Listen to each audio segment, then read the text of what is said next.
Fabien Devide, bonjour. Bonjour. On vous appelle aussi Néo. Oui. On dit Néo, on dit Fabien Devide. Les deux, ça fonctionne. Eh bien, super. Et bien justement, racontez-nous votre parcours peut-être, d'où ça vient de ce nom Néo et quel est votre parcours? Alors oui, j'ai une petite particularité, c'est forcément j'ai un pseudo. Alors je suis content parce que j'ai choisi à l'âge de 12 ans. Donc ça va, à 27 ans, je l'assume encore, donc c'est plutôt bon signe. En fait, je fais de la compétition de jeux vidéo. Ça s'appelle de l'e-sport. C'est un phénomène qui est de plus en plus populaire et qui est un phénomène global. J'ai eu la chance d'en vivre aujourd'hui, et j'ai toujours la chance d'en vivre d'ailleurs. Et j'ai fondé en fait une société en 2013 qui s'appelle Team Vitality, qui est aujourd'hui la structure numéro 1 en France. On vient de finaliser une levée de fonds de 36 millions d'euros. Et on est à peu près la 3e équipe européenne et 10e à l'échelle mondiale, où aujourd'hui, on est finalement un club de sport qui fait de la compétition de jeux vidéo. On va être dans la même structuration qu'un club de sport traditionnel, pour le vulgariser en deux mots. Et on a justement vocation à faire en fait quasiment la même chose qu'un club de sport traditionnel, à deux différences près, c'est l'absence de ticketing et l'absence de droits de diffusion, voilà, qui sont des choses qui sont émergentes et qui vont arriver dans le secteur.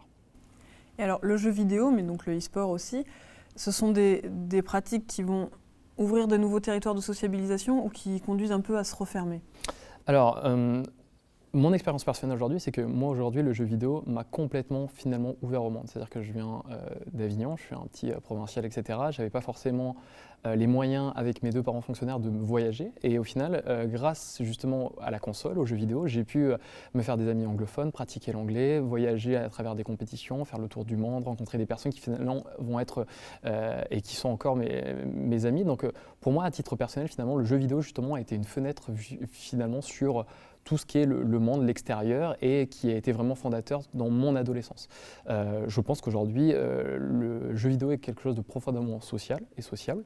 C'est-à-dire que de base, il a été créé justement pour le multijoueur. Le premier jeu qui a été créé dans les années 60, ça a été justement Pong, et c'était un jeu qui était multijoueur et qui était déjà en train justement de valoriser finalement l'affrontement entre deux individus. Donc en final, de base, en fait, le jeu quelque chose est un loisir récréatif justement qui se joue à plusieurs, et c'est toujours le cas. C'est-à-dire qu'aujourd'hui, Internet forcément est quelque chose de virtuel, mais le virtuel est absolument réel finalement, parce qu'il fait partie finalement de notre quotidien. Et c'est ce qui nous permet finalement de parler, de rencontrer des gens, de s'ouvrir à d'autres territoires. Au contraire, moi je pense que c'est un bel outil d'ouverture.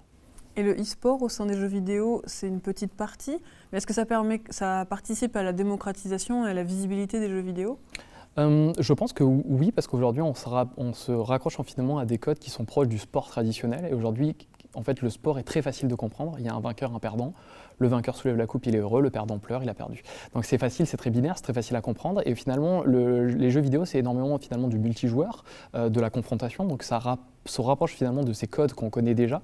Aujourd'hui, on comprend les règles du football, certains jeux sont beaucoup plus abstraits, mais au final, quelqu'un qui va avoir les mêmes émotions, les mêmes shots d'adrénaline finalement, ou des sensations qui vont être similaires finalement à la victoire de son équipe préférée ou de l'équipe de France qui va gagner, on va avoir finalement les mêmes sensations en regardant en fait, une équipe de jeux vidéo ou une équipe qu'on supporte là-dedans.